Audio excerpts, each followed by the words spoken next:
하나님은 완전하신 하나님이십니다. 완전하십니다. 우리가 때로 하나님의 뜻을 다 못 헤아릴 수도 있고 이해가 안 될 때도 있고, 내가 원하는 때 하나님의 뜻이 이루어지지 않을 때도 있더라도 하나님은 절대 틀리지 않습니다. 그렇으니까 완전하신 거죠. 그 하나님이 우리를 다스려 달라고 우리 함께 기도하면서 완전하신 하나님의 통치를 순간순간 따라가는 그런 우리 믿음의 식구들 다 되시길 바라고요. 그래서 언제 어디서나 주님만 홀로 영광 받으시도록 온전히요 그런 삶을 살아드리는 우리 모든 믿음의 식구들이 되어질 수 있기를 주의 이름으로 축원합니다. 여러분, 지난 한 주간 동안 성령 충만하셨습니까? 지금 충만하십니까? 조금 더 소리가 작아지는 것 같아요. 사실 한 주간 동안 충만하냐고 묻는 거는 좀 어폐가 있습니다. 어떻게 일주일 내내 성령 충만하겠어요? 불가능한 건 아니지만 쉽지는 않습니다. 지금 이 시간 충만하세요? 제가 물은 것은 순간순간이 중요하다는 말씀입니다. 그래서 제가 지금 이 시간, 예배하는 이 시간 충만하신가? 그 성령의 감동, 감화를 잘 소멸치 말고 따르고 순종하는 가운데 정말 주님의 뜻을 이루어가는, 그리고 그 길이 기쁘거든요. 쉽지 않지만 그런 은혜를 누리는 우리 신앙생활이 다 되었으면 하는 마음이 간절합니다. 여러분, 오늘 본문에 나오는 주인공 사사 삼손은 여러분들 다 잘 아실 겁니다. 사사기에는 12명의 사사가 나오는데 마지막 12번째로 지금 소개되는 사사입니다. 사사는 이스라엘 왕이 생기기 전 왕권도 가지고 있고 제사장권도 가지고 있고 선지자 역할도 하는 좀 통합적인 그런 지도자이죠. 마지막 사사가 사무엘이고 이어서 이제 사울 왕을 하나님이 세우시게 되는 것입니다. 상당히 중요한 지도자거든요. 삼손이라는 사사는 예수 믿는 우리뿐만 아니라 예수 안 믿는 사람들도 잘 알아요. 왜냐하면 영화의 제목으로 나와서 그래요. 삼손과 들릴라. 그래서 성경을 몰라도 삼손은 들어봐서 알고 있습니다. 그 사사기를 보면 이 삼손에 대한, 사사 삼손에 대한 이야기가 13, 14, 15, 16 아주 길게 나와요.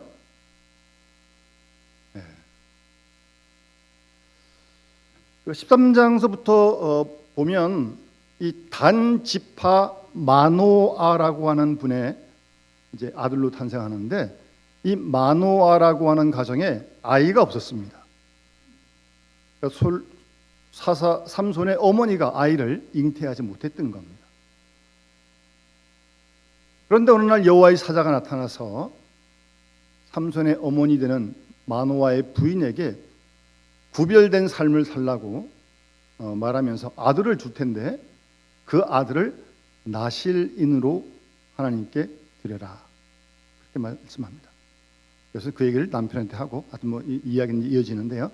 하여튼 그래서 하나님이 그 가정에 삼손을 선물로 주십니다. 여러분, 나실인은 아시는 대로 이스라엘 백성들 가운데서 그의 삶을 통해서 완전히 구별된 삶을 삶으로 성민, 하나님 백성은 이렇게 살아야 한다는 것을 몸으로 보여주는 사람입니다. 그런데 이 나실인은 한평생 나실인으로 사는 사람이 있는가 하면 일정 기간 동안 나실인으로 사는 사람도 있습니다. 그런데 오늘 본문에 나온 삼손은 평생 나실인으로 사는 사람입니다.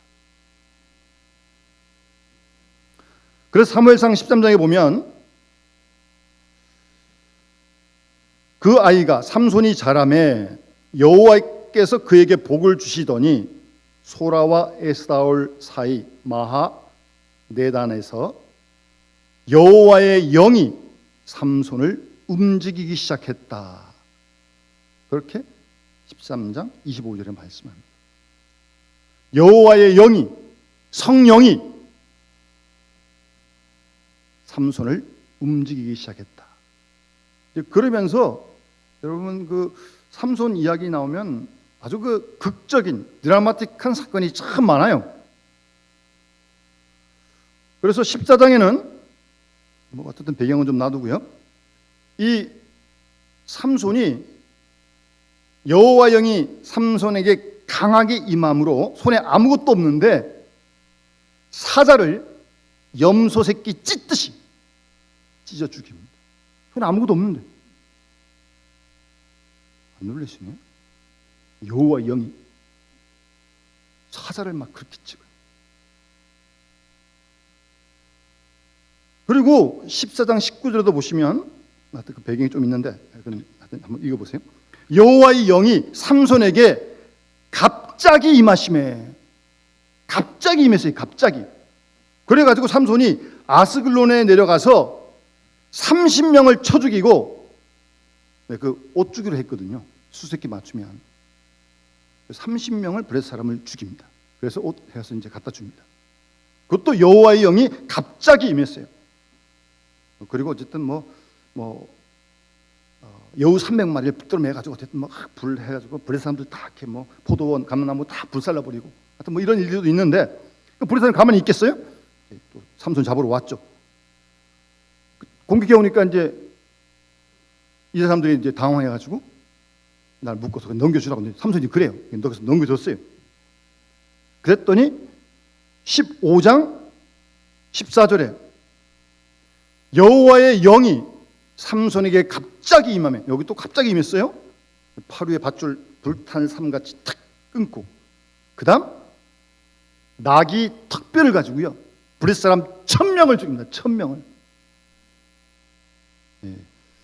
대단한 사건이죠. 그래서 어디 예전에 우리 어르신들이 부르던 복음서에 보면 요 사건을, 요 기사를 가사로 해가지고 나귀 턱뼈 가지고 막 이렇게 부르는 노래가 있어요. 본사님들이 이제 불렀던 노래인데, 나귀 턱뼈로 1000명 죽였대. 1000명. 나귀 턱뼈 가지고요 100명도 아니고. 그런 다음에 이제 오늘 보면 16장 넘어와서 이제 삼손이 이 들릴라라고 하는 여인을 사랑합니다. 블레셋 사람들이 가만두겠냐고요. 들릴라에게 은을 주면서 힘이 도대체 어디로 나는지 원인 좀 알아내라. 삼손 좀 잡겠다는 거죠. 근데 그 꼬드기니까 이제 또 들릴라가 넘어가가지고 16장 앞에 있지 않았지만 3번이나 원인을 얘기해달라는데 삼손이 제대로 얘기를 안 하죠. 3번 동안 다 이제 거짓말을 한 건데. 이제 그러고 나니까 들릴라가 오늘 13절에 당신이 이때까지 나를 희롱하여 내게 거짓말을 하였도다. 내가 무엇으로 당신을 결박할 수 있는지 내게 말하라고. 당신의 마음이 내게 있지 않으면서 당신 여전을 사랑한다 하느냐? 3번씩이나 나를 희롱하고 무엇 때문에 힘쓰였는지 말하지 않았다. 막 들릴라가 이제 닥달을 한 거죠. 그래서 오늘 16절에 보면요, 날마다 그 말로 삼손을 재촉하며 쪼르매 삼손의 마음이 번뇌하여 죽을 지경이라 그랬어요. 그렇다고 죽기까지 하겠어요. 또 삼손이한테 그랬어요. 하도 옆에서 막 그러니까 막 번뇌해가지고 지금 죽을 지경이라. 죽을 지경. 말을 하면 안 되는데 또 얘 또 안 하자니 지금 또 이렇게 막 사랑한다니 거짓말이고 그러면서 이제 막 결국 넘어갑니다. 넘어가요. 네, 죽을 지경을 못 참고 다 들릴라에게 얘기를 합니다. 내가 원래 나실인데 나 머리 밀면 힘없다. 그래서 들릴라가 탁 무릎에 삼손을 재우고 자는 사이에 머리 밀고 그래서 한 부른 거죠.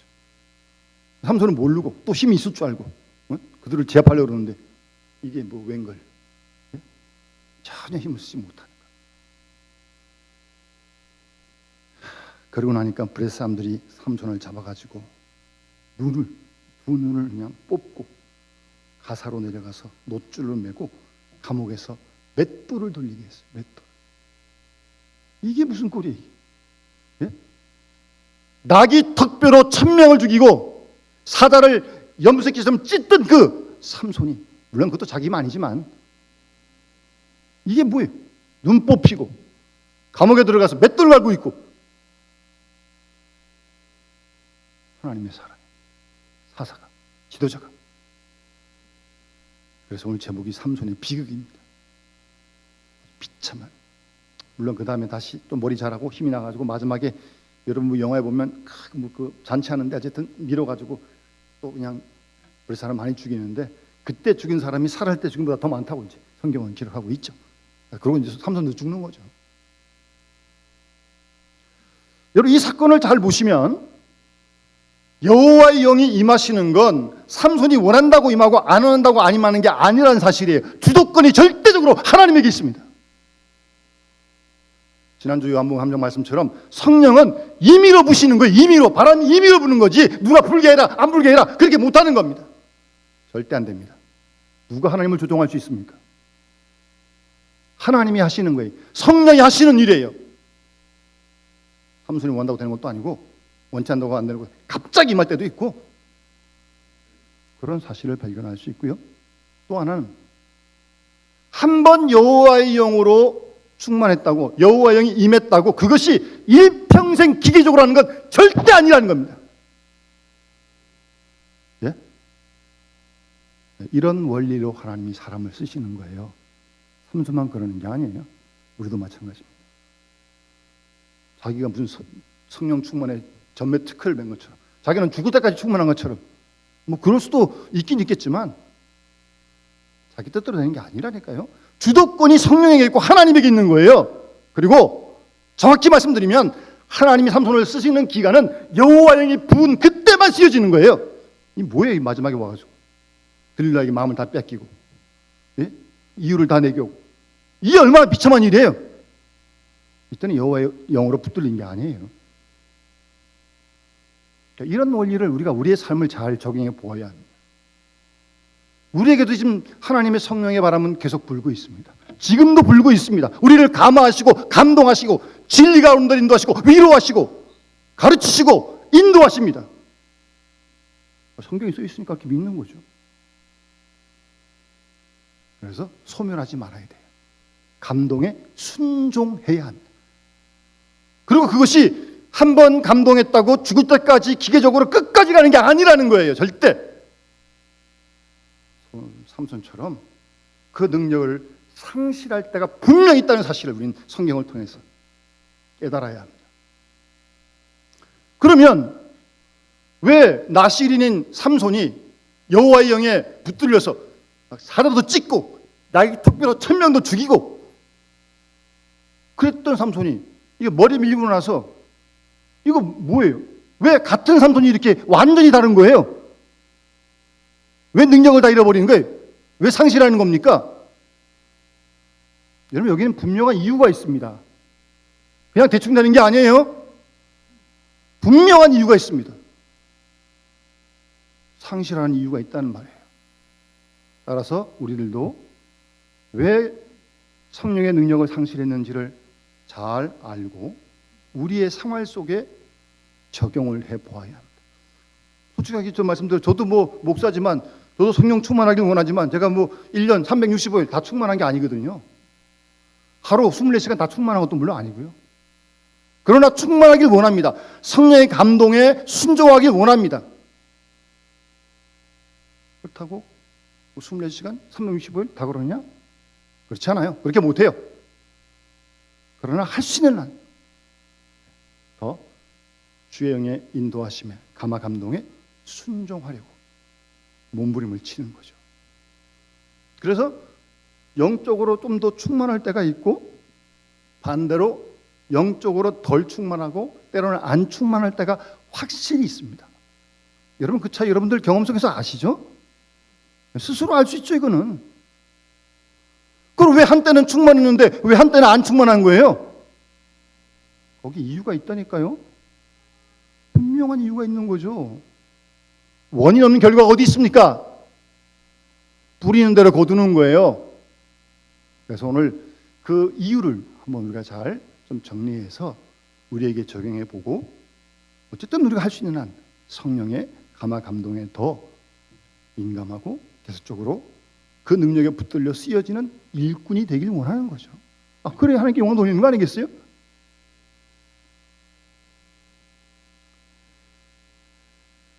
많은 예수 믿는 이들이 성령의 능력을 상실하게 되는 이유는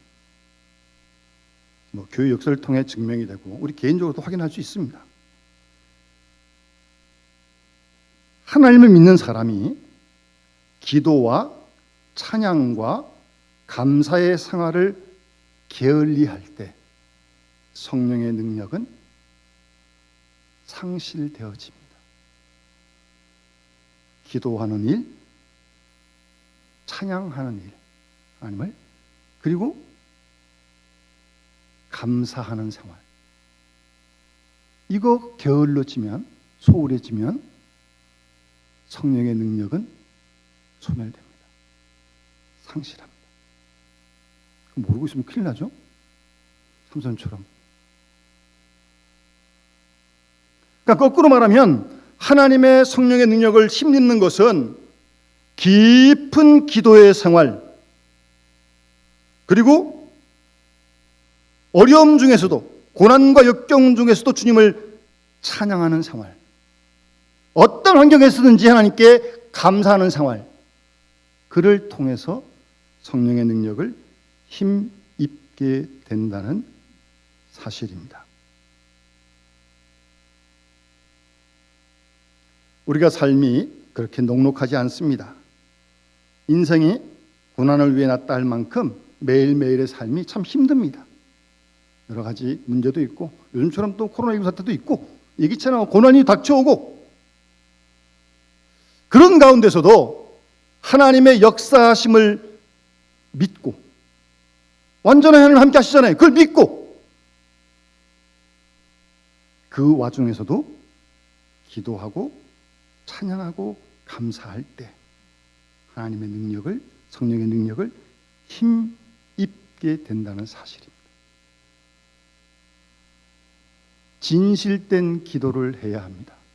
장로님 기도하신 대로 기도는 말이 아니에요. 언어의 유희가 아닙니다. 진실된 마음으로 기도할 때 성령의 능력을 힘입을 수 있습니다. 때로는 강력하게 기도를 해야 합니다. 저는 그래서 표현을 그럴 때는 세게 기도하자고 제가 얘기를 하는 겁니다. 성령의 능력을 주시려면 주시고 마시려면 마시고, 그런 기도 가지고는 안 됩니다. 부르짖으라고 말씀하셨잖아요. 부르짖으라고요. 마음을 다 토하라고요. 우리가 하나님 말씀을 이렇게 하라고 알고 있는데 이게 잘 안 되잖아요. 안 되니까 하나님께 도와달라고 하나님께 간절한 마음으로 기도를 해야죠.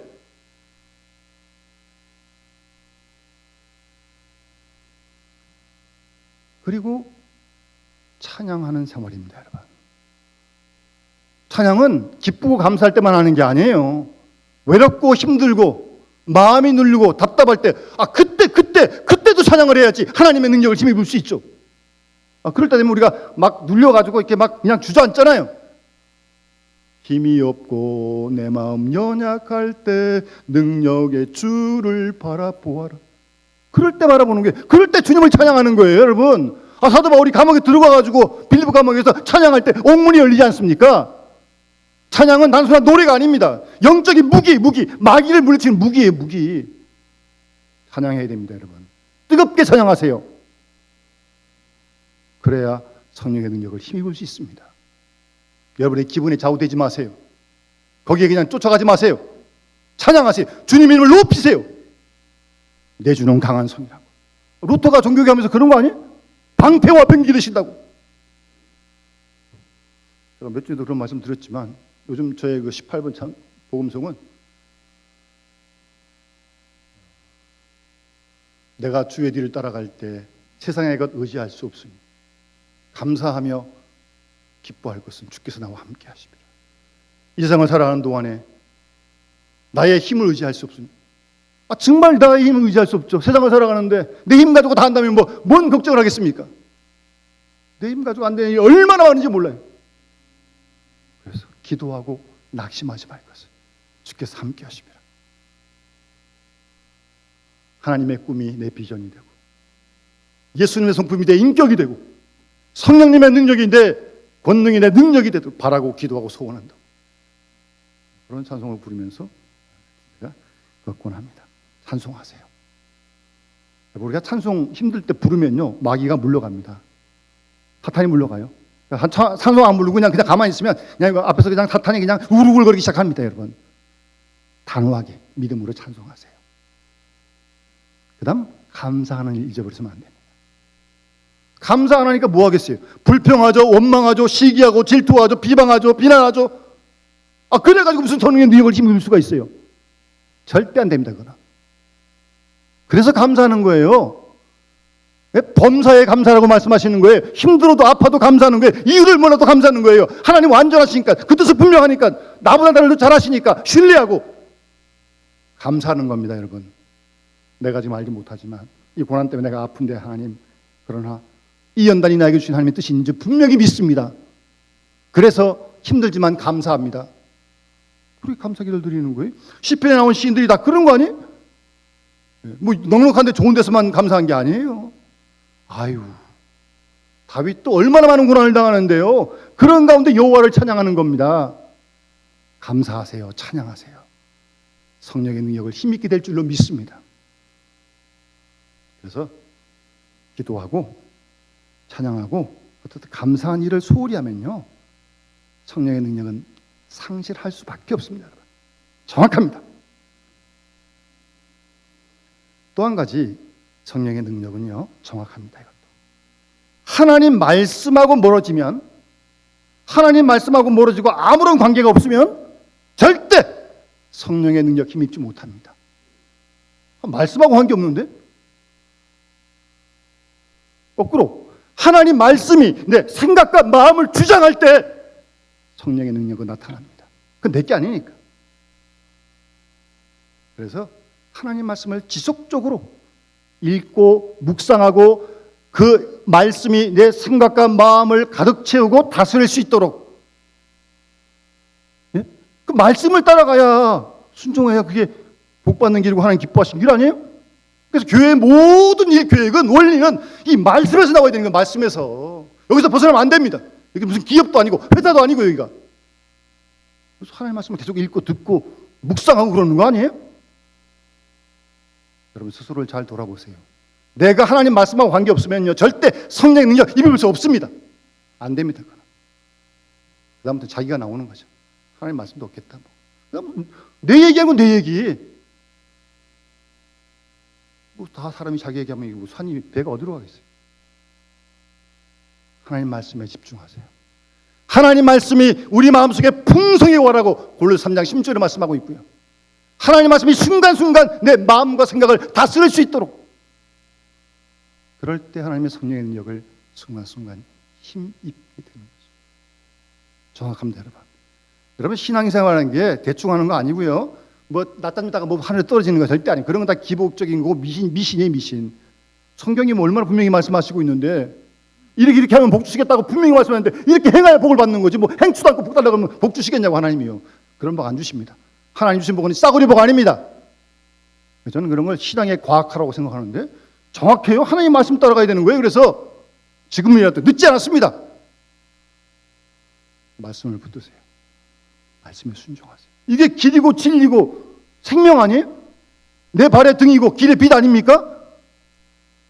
연세가 자꾸 들어가시는데 하나님 말씀 더 깊이 묵상하시고 더 깊이 붙드세요. 세상 떠날 때 뭘 붙드시겠어요? 통장이요? 에이, 소용없어요. 세상 떠나실 때, 하늘 가실 때 하나님 말씀 딱 붙들고 가는 거예요.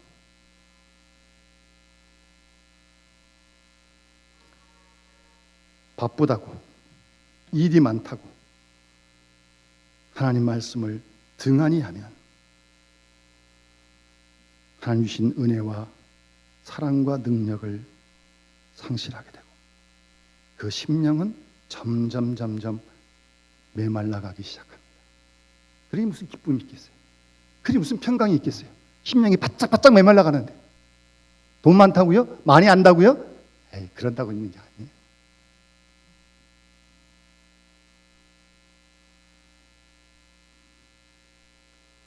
다음으로 성령의 능력은요, 교만하면 바로 즉시 상실됩니다. 정확합니다. 하나님 정확하십니다. 뭐 우리가 주위에서들 과거에는 많이 봤죠. 요즘 뭐 조금 덜하지만 70년, 80년대 한국교회가 성령운동 많이 하고 그럴 때 뭐 대단한 역사가 일어났고 세계교회가 또 주목하지 않았습니까? 은사를 받았어요. 막 역사가 일어나요. 이게 뭐 자기가 한 거예요? 근데 사람들이 와 그러니까 무슨 우쭐해가지고 뭐가 된 것처럼 나는 이런 은사 받았는데 저 사람은 저런 은사도 못 받고 뭐 함부로 얘기하고 비평하고 비난하고. 하나님이요 금방 고도하십니다. 하나님 정확하십니다. 하나님 살아계시고요. 교만하면 자기를 높이면 하나님은 그 능력을 한순간에 거둬가십니다. 하나님께서 교만한 자를 대적하시고 겸손한 자에게 은혜를 주신다고 베드로전서 5장 5절에서 말씀하지 않습니까? 하나님은 결단코 교만한 자를 쓰시지 않습니다. 절대 미련 없습니다. 사울 왕 하나님 뜻에 수행하다가 교만해지니까 하나님께서 아쉬움 없이 미련 없이 그냥 버리십니다.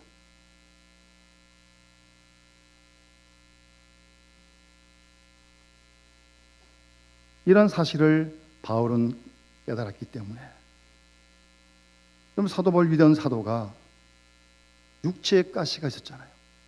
학자들은 뭐 안질이다 간질이다 그러는데 어쨌든 그 병을 좀 고쳐달라고 특별 기도를 3번 했어요. 3번. 하나님의 응답은 내 은혜가 너한테 족하다. 뭐예요? 그냥 그 질병 가지고 있으라고 해. 응답을 고쳐준 게 아니고. 그때 바울이 뭐라고 고백합니까? 고린도 후서 12장에 여러 계시를 받은 것이 지극히 크기 때문에 내가 너무 자만할까 봐, 전에 성경에는 자고할까 봐, 교만할까 봐 하나님께서 육체 가시를 주셨다는 거예요. 막 그거 없으면 사도 바울도 충분히 교만할 수 있는 사람이거든요. 뭐 학벌 좋죠, 배운 게 많죠, 배경 좋죠, 뭐 뿔리는 게 있어야지 세상 속으로. 뭐 하나님 일도 많이 했고 자고할까 봐, 교만할까 봐 그런 가시를 주셨다고 바울은 고백합니다. 하나님의 진실하신 능력의 세계를 깊이 깨닫고 경험한 사람일수록 점점 더 겸손해집니다. 더 크게 하나님의 손에 붙잡히기 위하여 겸손해집니다. 그래서 겸손으로 허리를 동이라고 말씀하시는 거예요. 겸손으로 허리를 끝까지 동여야 됩니다. 사람은 틈만 나면 목이 올라가고 뻣뻣해지고, 네, 그게 사람이에요. 다 똑같아요. 겸손으로 허리를 동이라고요. 끝까지 주님 부르신 그날까지 말입니다. 오늘날도 우리 한국교회의 안타까운 일은 많은 사람들이 성령의 능력을 체험했다고 마치 자신이 거룩한 존재가 된 듯 착각 속에서 행동함으로 많은 사회적 무리를 일으키는 일들을 보면서 우리가 실로 안타까워합니다. 분명히 기억하십시오. 성령의 능력은 평강의 띠입니다. 은혜의 띠입니다. 사랑의 띠입니다. 용서의 띠입니다. 이 하나님의 주시는 능력입니다. 그래서 믿음 위에 덕을 더하라고요. 믿음만 있으면 되는 게 아니에요. 믿음 위에 덕이 있어야 되고 지식, 절제, 인내, 경건, 형제 우애, 사랑을 더하라고요. 끝이 없습니다. 한 번 은혜 받았다고, 어떤 은사가 있다고 마음으로부터 조금이라도 교만하면요, 하나님께서 능력을 거둬가십니다. 내 거 아니니까. 살아계십니다. 하나님 정확하십니다. 또 하나 하나님의 사람들, 하나님의 손에 붙들린 사람들이 오늘 삼손처럼 성별한 생활을 잃어버리면, 구별된 삶을 하지 못하면 성령의 능력은 떠나가게 되는 겁니다. 아니 사자 찍고 턱뼈로 1000명 죽이고, 예? 그랬던 삼손이 이 사랑하는 이방 여인 들릴라 때문에 지금 괴로워 죽겠다가 지금 그러잖아요 지금. 예? 그리고 그 마음이 흔들렸고 그 속에서 구별된 성별된 삶을 살지 못하자 하나님은 그 능력을 즉시 거두어 가십니다.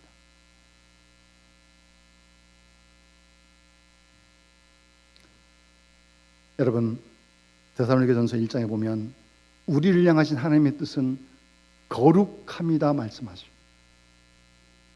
예? 우리를 향하신 하나님의 뜻이 거룩함이에요. 내가 거룩하니 너희도 거룩하라고 말씀하시잖아요. 죽을 때까지, 하나님 나가실 때까지 점점 더 거룩해지는 성결한 삶을 살아야 합니다. 우리가 비록 세상에 살지만 세상식을 따르지 않고 세상의 방법과 원리를 따르지 않고 구별된 삶을 살아야 해요. 그래야 능력을 힘입을 수 있다니까요. 보세요. 세상식이 조금만 들어가고 세상의 어떤 그게 조금만 들어서 구별되지 못하면요, 하나님의 능력은, 성령의 능력은 즉시 하나님께서 거두어가십니다. 쓸 수가 없잖아요, 하나님께서. 그런 사람을.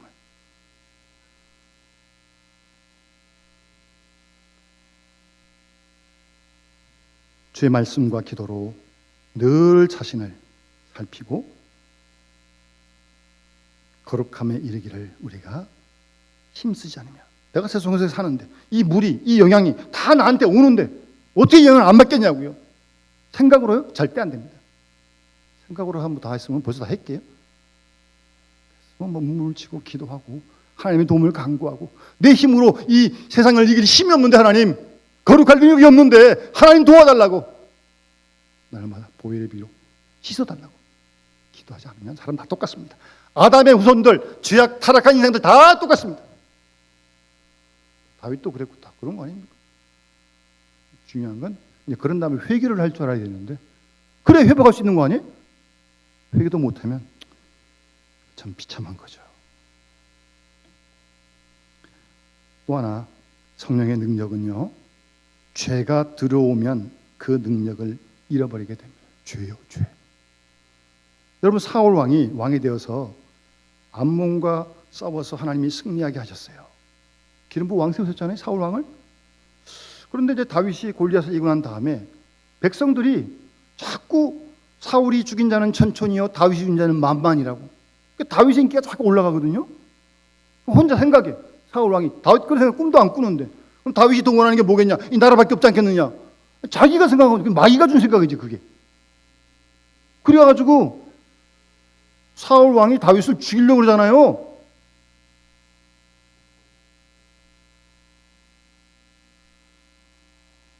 사울의 삶 속에 죄가 들어오게 되고, 그 죄 때문에 사울과 하나님의 관계가 불편하게 되고 더 나아가 끊어지게 되니까 사울 왕은 하나님을 배반하고 하나님의 능력과 은혜는 사울을 떠나게 되고, 찬란했던 사울의 일생은 낭패와 절망 속에 떨어지는 것을 우리가 성경을 통해 너무나 분명히 아는 거 아닙니까? 죄요, 죄. 죄가 나와 하나님 사이를 벌어지게 합니다. 그 틈을 사탄이 집요하게 노립니다.